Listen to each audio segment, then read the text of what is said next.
this moment we want now to look at we want to talk about discuss about the cell. We know that living organisms are made up of cells, and cells are the smallest basic units of life.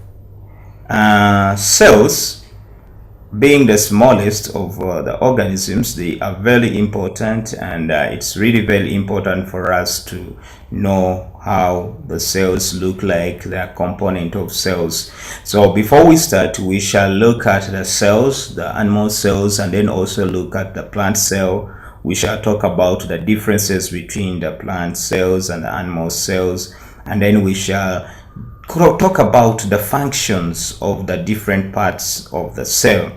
Now, when you look at a cell is the smallest unit of an organism, as we have said earlier, which carry out all the life processes, and it is the basic unit of life. So it is really very important.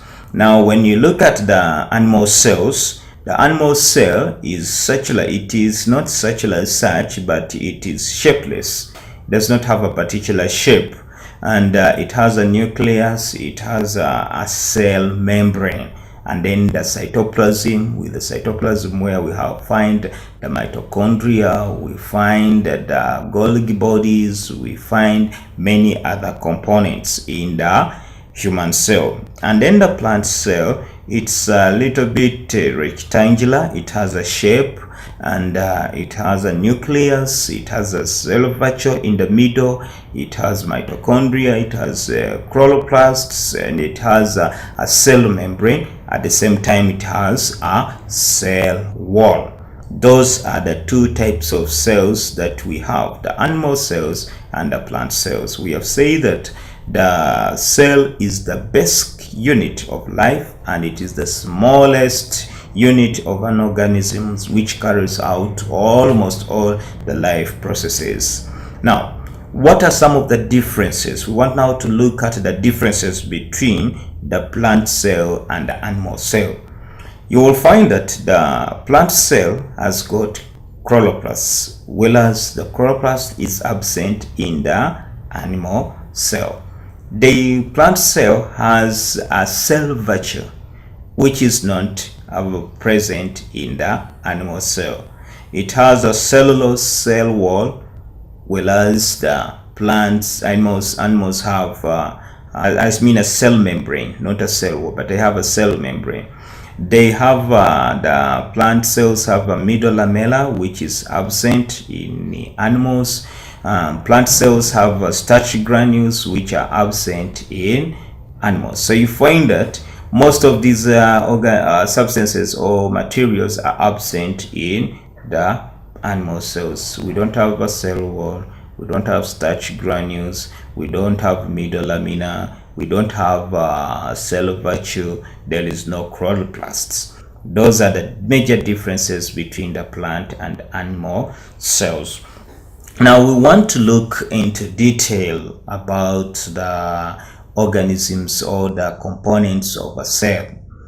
All cells have a cell membrane, and the cell membrane is always very important to the cell, because it is the one that allows the material exchange, like water, like oxygen and waste products, exchange between the outside and the inside of the cell. It is the cell membrane, and it also binds the protoplasm. It holds the protoplasm together, and the protoplasm is the one that includes the cytoplasm and then the other materials that are found in the cytoplasm. And then it also acts as a protective membrane. It protects the cell from the outside body. That is a cell membrane. Then we have the nucleus. The nucleus is in the center of the animal cells, and it is a little bit pressed on the side in the plant cell, and it controls all the activities. It controls the types and the quantity of enzymes and activities that are taking place in the cell. So almost all the activities that take place in the cells are controlled by the nucleus. It controls cell division, that is the separation of the chromosomes and so on. It will control all the chemical changes that takes place in the cells, and it is the one that contains the genetic material of living organisms, that is the nucleus. Then we have the mitochondria. Mitochondria, we call it the powerhouse of the cell. It is the one which is responsible for the production of energy from the food substances. Therefore, it is also important, and it's part of the cell that provides the cells with energy. Then we have the cytoplasm.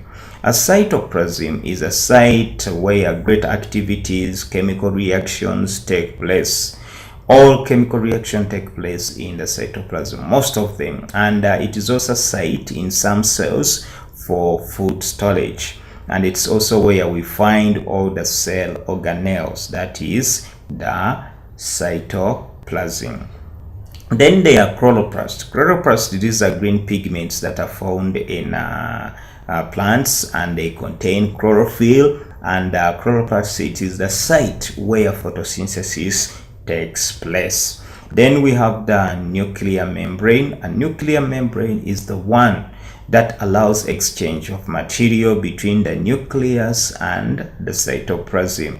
It separates the two entities, separates the nucleus, and then it also separates the cytoplasm from the nuclear content. So those are some of the main parts of the cells, and we have said that they have a cell membrane which allows the exchange of materials between the outside of the cell and in the inside of the cell. It binds the protoplasm. It is also acting as a protection membrane. We have looked at the nucleus, which controls all the activities in the cell, and it contains the genetic material. We have talked about the mitochondria, which is the powerhouse of the cell that produces energy from the food substances. And then we have talked of the cytoplasm being as the site where almost all chemical reactions take place, and in some cells it acts as a storage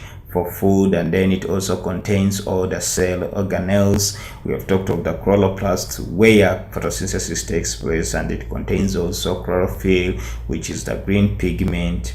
And then we have also talked of the nuclear membrane as the one which allows exchange of material between the nucleus and the cytoplasm, and it also separates the two entities. Now from that one we go to what we call the tissues. Tissues, these are cells of the same structure that come together and form tissues.